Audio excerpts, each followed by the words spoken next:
तो हेलो बच्चों। अब तक हमने क्या किया था? फर्स्ट शॉट हम देख चुके हैं 11th क्लास की फिजिक्स का, जिसके अंदर हमने फंडामेंटल फोर्सेस के बारे में पढ़ा था। आज हम सेकंड जो है इसका वीडियो देखते हैं, सेकंड लेक्चर देखेंगे और सेकंड लेक्चर के अंदर हम कंजर्वेटिव लॉज का यूज करेंगे, यानी कि कंजर्वेटिव लॉज क्या होते हैं उनके बारे में पढ़ेंगे।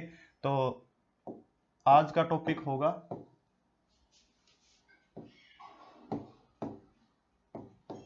कंजर्वेटिव लॉज, इसके बारे में। इसी का दूसरा नाम होता है लॉ ऑफ फिजिक्स। दूसरे नाम से लिखते हैं इसको लॉ ऑफ फिजिक्स के नाम से।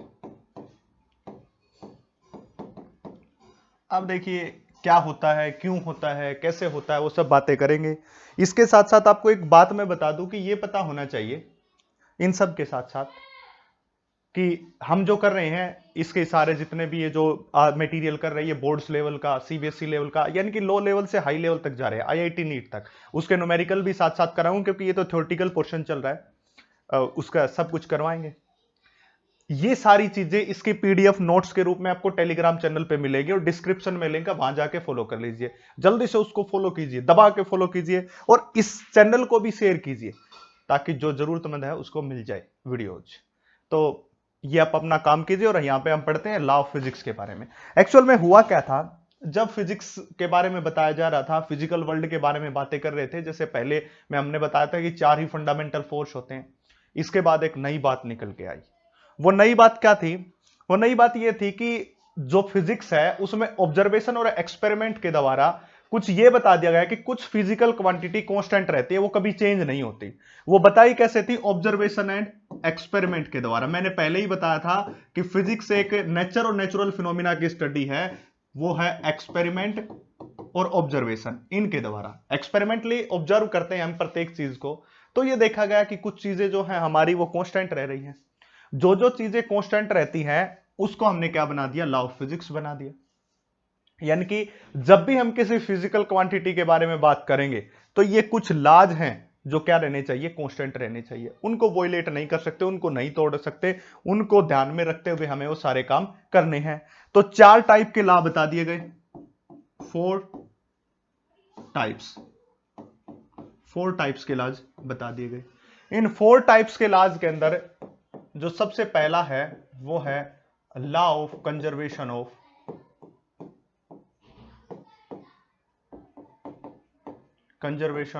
एनर्जी। छोटी क्लास में पढ़ के भी आए होंगे, कोई बड़ी बात नहीं है। बातें सब लगभग मोस्ट ऑफ बातें आप पढ़ के आए हुए होंगे। दूसरा हो जाएगा लॉ ऑफ कंजर्वेशन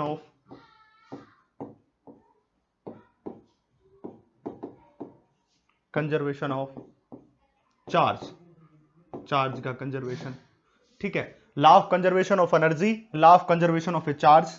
थर्ड जो हमारा हो जाएगा वो हो जाएगा law of conservation of momentum. Conservation of momentum,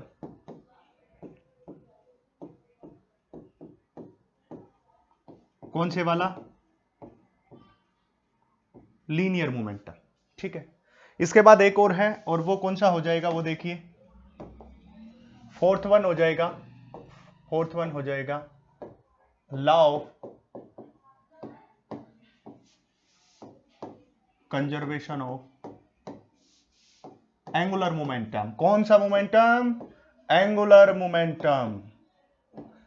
momentum बच्चा लोग, कौन सा मोमेंटम? Angular momentum. सारी बातों को एक एक करके देखेंगे। देखिए सबसे पहले मैंने क्या बताया? 4 लॉज बता दिए फिजिक्स के। उनको कांस्टेंट रहना होगा और उनको वॉयलेट नहीं कर सकते। जब भी हमें इनको पढ़े तब हम इनको वॉयलेट नहीं कर सकते। Law of conservation of energy, law of conservation of a charge, law of conservation of momentum, जिसको लीनियर मोमेंटम कहते हैं। एक एक करके बात करते हैं। देखिए सबसे पहला चलते हैं और फर्स्ट लॉ की बात करेंगे हम।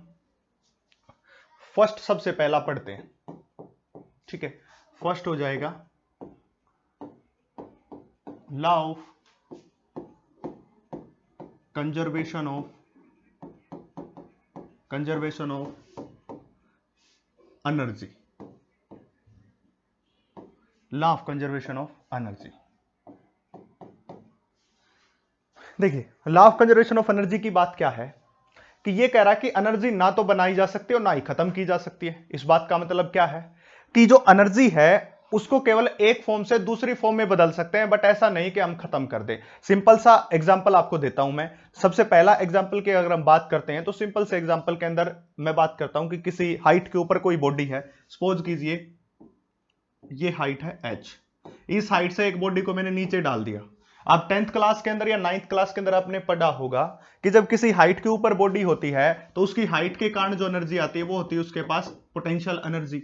जैसे मैं इसको नीचे डालूंगा तो इसके पास कोई वेलोसिटी आएगी, और वेलोसिटी मतलब मोशन आएगा, और मोशन के कारण होगी कौन सी एनर्जी? Kinetic energy. मतलब जैसे इस बॉल को नीचे डाला गया तो इसकी पोटेंशियल एनर्जी किस में कन्वर्ट हो रही है? काइनेटिक एनर्जी में कन्वर्ट हो रही है। इसलिए कहा जाता है कि law of conservation of energy कहता है कि energy neither be create nor be destroy but it can change one form to another form. बस ये एक फॉर्म से दूसरे फॉर्म में चेंज किया जा सकता है, ये बात बोल रहा है। तो इसी बात को हमें यहां पे लिखना है। तो क्या कहता है? According to this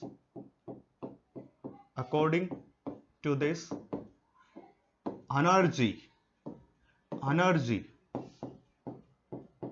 neither be create and nor be destroy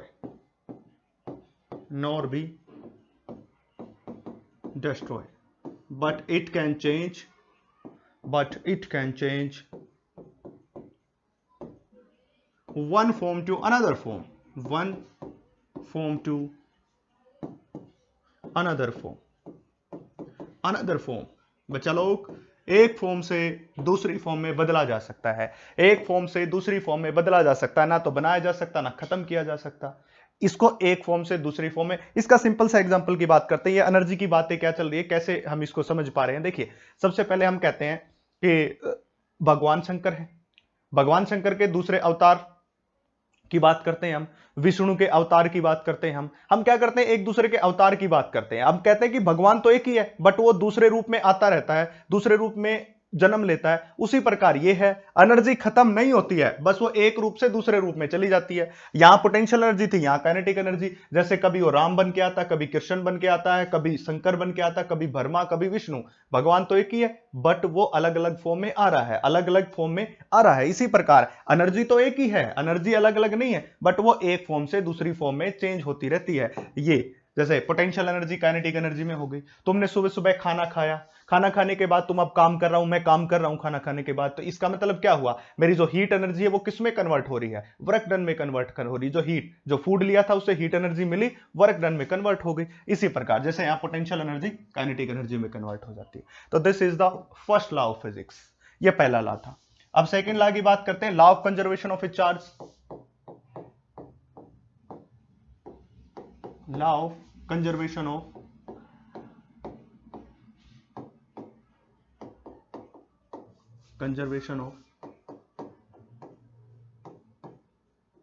charge, इसकी बात करते हैं।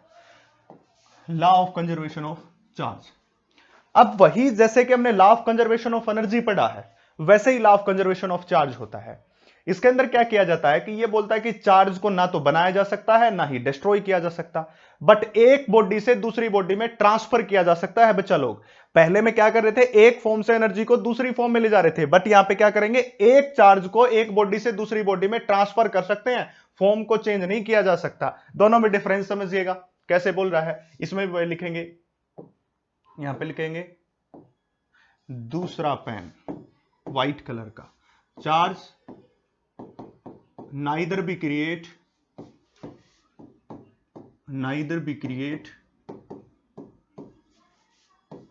nor be destroy, neither be create nor be destroy, but it can transfer। मैंने यहां क्या वर्ड लिखा? Transfer from one body to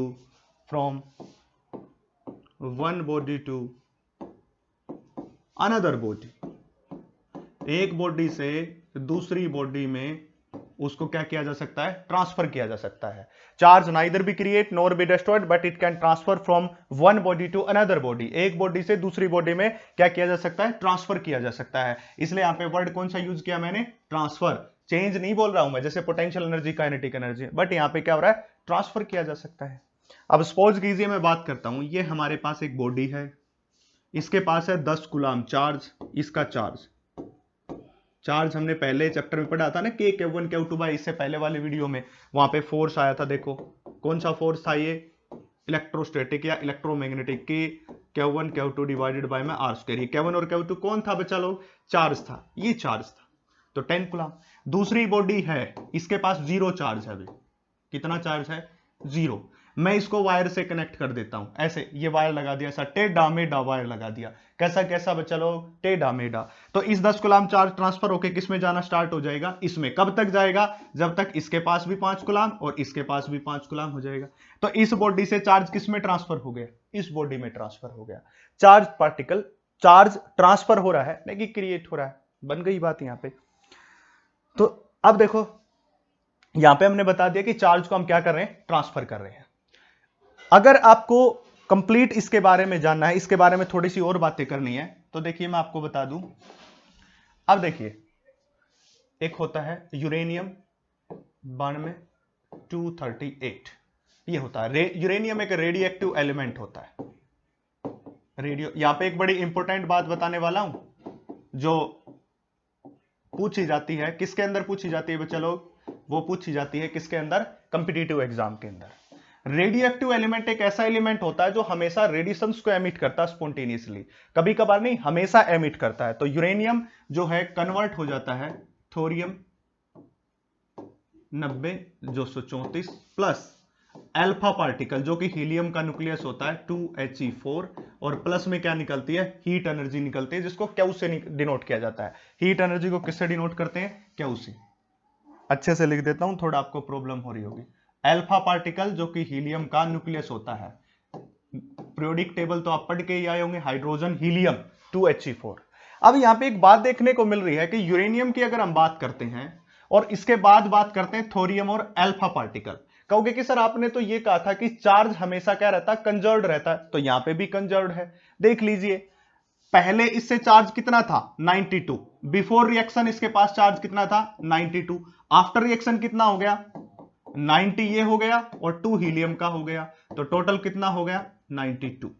तो 92 इज इक्वल टू 92, ये हो गया, ठीक है। तो चार्ज क्या रहेगा, कंजर्व्ड रहेगा। यहां पे एक बात और निकल के आ रही है, देखिए जब ये रिएक्शन हैपन हो रही है तो यहां पे चार्ज पार्टिकल क्रिएट हुआ, जिसको क्या कहते हैं, अल्फा पार्टिकल। इसका मतलब क्या कह सकते हैं हम, यहां पे कह सकते हैं charge particle can create, charge particle can create, हम चार्ज पार्टिकल को क्रिएट कर सकते हैं, बट चार्ज को क्रिएट नहीं कर सकते। ये बात बड़ी इंपॉर्टेंट है, याद रखें, स्टार लगा के लिख दिया मैंने। चार्ज पार्टिकल को क्रिएट किया जा सकता है, देखिए ये किया अल्फा पार्टिकल, बट चार्ज को क्रिएट नहीं कर सकते, चार्ज को ना बना सकते ना खत्म कर सकते हैं, बट चार्ज पार्टिकल को क्रिएट किया जा सकता है, ये अल्फा पार्टिकल। देखिए मुझे पता है कि अब जितने भी बच्चे हैं सभी के सभी इसी लक्ष्य के साथ आते हैं कि हमें IIT और नीट की प्रिपरेशन करनी है। अब देखिए उसके लिए आपको करना क्या होगा, आपके पास क्या है, आपके पास टोटल 11th क्लास में एंटर हुए हैं, तो 365 डेज 11th प्लस में 365 डेज 12th के हैं आपके पास, और टोटल आपके पास टाइम होगा 730 डेज, ठीक है। अगर मैं इसके बारे में बात बताऊं तो टोटल टाइम आपके पास जो हो गया है वो कितना हो गया है, 730 डेज के आसपास, 7। अगर आपको नीट या फिर IIT क्लियर करना है तो हमेशा याद रखें, नीट या IIT अगर आपको क्लियर करना है तो आपको ये इतने दिन तक कंसिस्टेंटली पढ़ना होगा, कंसिस्टेंटली। अगर आप कंसिस्टेंटली तीनों सब्जेक्ट पढ़ते हैं, नीट वाले फिजिक्स केमिस्ट्री और बायो, और उसके बाद जो है IIT वाले फिजिक्स केमिस्ट्री और मैथ, मैं 100% कहता हूं वो बच्चा सिलेक्ट होगा और 100% सिलेक्ट होगा। सारा वही मटेरियल है जो कोई कोचिंग सेंटर आपको प्रोवाइड करता है, सारा वही मटेरियल है, DPP वही है, WP स्टार्ट किया मैंने बताया था 12th वालों को भी, WP weekly practice, sorry WPP weekly practice problem, weekly practice problem, weekly practice problem. और जैसे जैसे ये टेस्ट नजदीक आएगा हम क्रैश कोर्स भी लॉन्च करेंगे, नीट का भी और IIT का, और उसके साथ साथ फिर DPP चलेंगे, डेली प्रैक्टिस। इसलिए कहता हूं कि थोड़ा लाइव आने के लिए आप थोड़ा शेयर कीजिए ताकि हम लाइव आ सके, लाइव का ऑप्शन ओपन हो सके, ताकि उन बच्चों को फायदा हो सके। लाइव क्लास में आप डायरेक्ट इंटरेक्शन कर सकते हैं हमारे साथ। तो कोशिश यही रहेगी कि आपका सिलेक्शन में पूरा पूरा सपोर्ट रहेगा, सहयोग रहेगा, और भगवान से यही प्रार्थना है कि आप सब कामयाब हो। अब नेक्स्ट चलते हैं इसके बाद। नेक्स्ट लॉ की बात करते हैं, थर्ड की बात करते हैं हम, law of conservation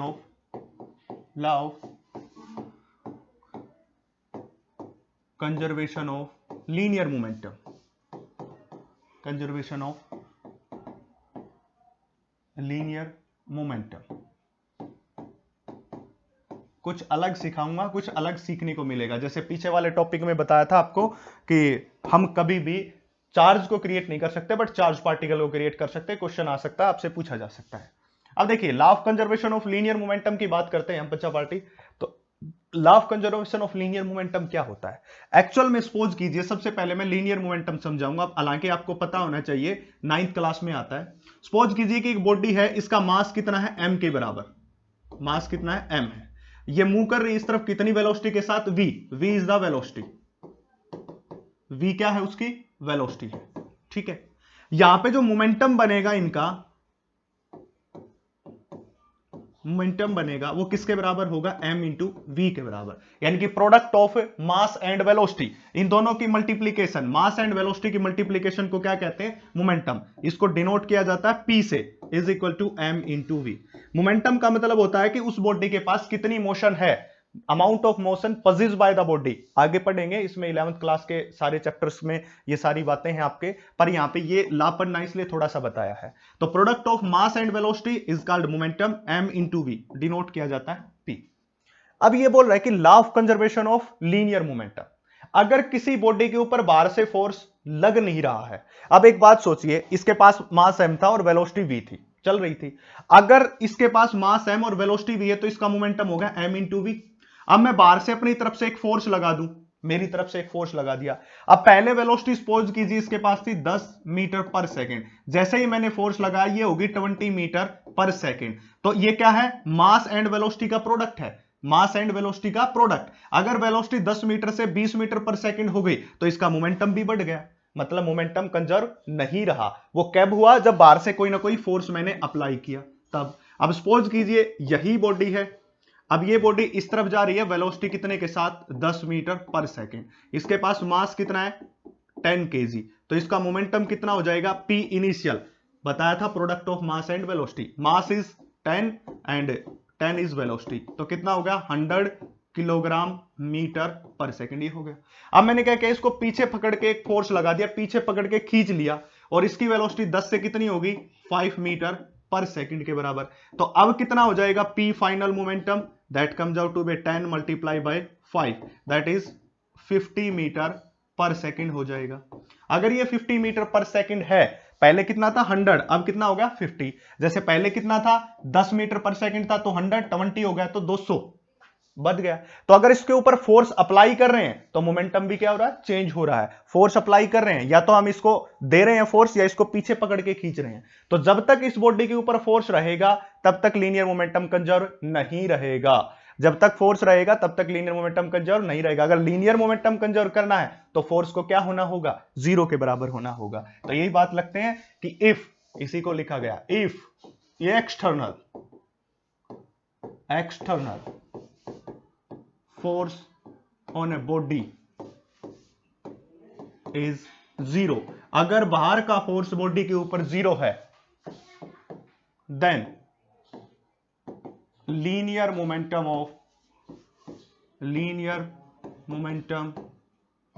of body remains constant,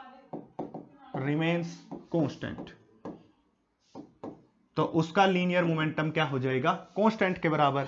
linear momentum को किससे डिनोट किया? p से, तो that is del p is equal to में constant, del p is equal to constant. अब ये कहोगे कि सर ये नई चीज क्या आ गई, ये नई अलबाद, ये नई चीज, ये क्या आ गई? देखिए, इसका मतलब क्या होता है? चेंज। इस डेल का मतलब क्या होता है? Change, final minus initial. इसको मैं ऐसे लिख सकता हूं, p final minus p initial. कहीं पे ऐसा लिखा मिले p final minus p initial, इसको मैं लिख सकता हूं डेल p के बराबर। p final minus p final, बच्चा लोग किसके बराबर लिखा? डेल p के बराबर। अब ये कांस्टेंट है, कांस्टेंट का मतलब किसके बराबर है? 0 के बराबर है। कांस्टेंट का मतलब 0, मतलब P final is equal to P initial. ये साइड इस तरफ जाएगी तो प्लस की, मतलब जो इनिशियल मोमेंटम है वही क्या हो जाएगा, फाइनल मोमेंटम। अगर किसी बॉडी के ऊपर फोर्स 0 है तो उसका इनिशियल मोमेंटम किसके बराबर हो गया, फाइनल मोमेंटम। तो इस वर्ड का मतलब क्या हुआ, चाहे तो ये वर्ड भी दिखे आपको, चाहे ये वर्ड दिखे, कहीं पे ऐसा लिखा मिले या ऐसा लिखा मिले ना, इसका मतलब भी यही होता है और इसका मतलब भी यही होता है, कोई फर्क नहीं होता, दोनों का मतलब क्या होता है, यही होता है। तो ये क्या होगा, law of conservation of linear momentum, third law, बिल्कुल इजी सा है। अब इसके बाद एक नया लॉ पढ़ेंगे, देखिए वो कौन सा होगा, fourth law, law of conservation of, law of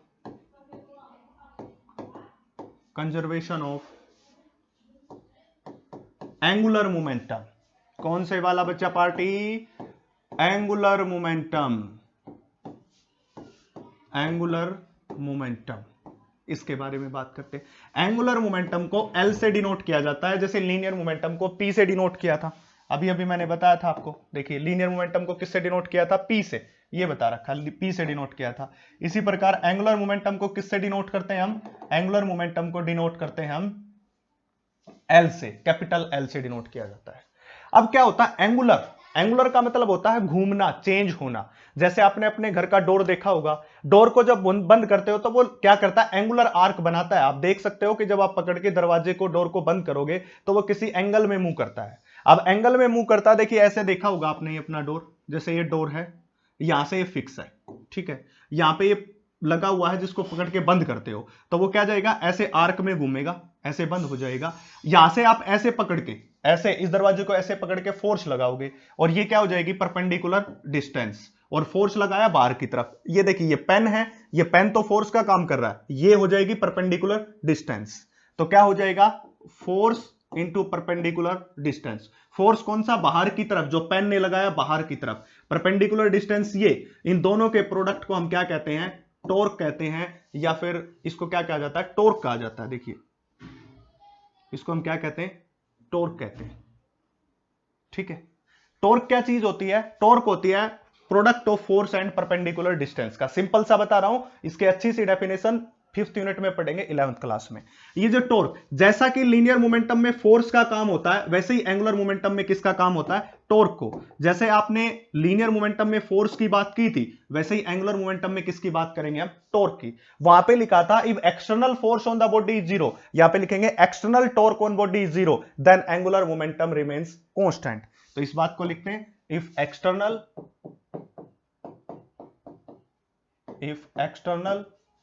torque on a body is zero, अगर एक्सटर्नल टॉर्क बॉडी के ऊपर जीरो है, then angular momentum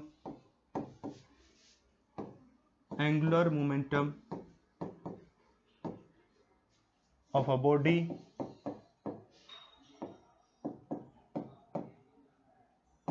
remains constant. क्या रहेगा, कांस्टेंट रहेगा, मतलब del L is equal to किसके बराबर हो जाएगा, कांस्टेंट के बराबर हो जाएगा। मतलब क्या, L final minus N initial किसके बराबर, जीरो, मतलब L final is equal to L initial. ये हो गया टोटल एंगुलर मोमेंटम कांस्टेंट के बराबर। तो ये चारों लॉज थे। ये छोटी सी ये वीडियो 20-25 मिनट की, ज्यादा नहीं टाइम लिया इसमें, ये 4 लॉज के बारे में डिस्कस करना था हमें, वो चारों लॉज हो गए। अब अगले शॉट के अंदर इसका दूसरा पार्ट स्टार्ट करते हैं। मैं फिर से एक बात आपको बता देता हूं, आपको अगर नीट या आईआईटी क्रैक करना है तो इसका सीधा सा फॉर्मूला है। आपके पास 2 ईयर हैं, 2 साल हैं, 11th और 12th, 365 दिन एक ईयर में है, तो 2 ईयर में लगभग 730 के आसपास हो गए। कंसिस्टेंटली मन के साथ आप पढ़िए, मैं गारंटी लेता हूं आप चुटकियों में क्वेश्चन सोल्व करोगे, चुटकियों में आपका एडमिशन होगा। बस उसमें पूरे मन भाव से और पूरी मेहनत से और पूरे लगन से आप उसमें मेहनत कीजिए, ये मेरी गारंटी है, आपका नीट या आईआईटी क्रैक होगा। और जितना हो सकेगा उतनी मैं आपकी हेल्प कर रहा हूं और भी हेल्प करूंगा, आपके साथ मेहनत करूंगा। अब की बार क्रैक करते हैं, फोड़ते हैं।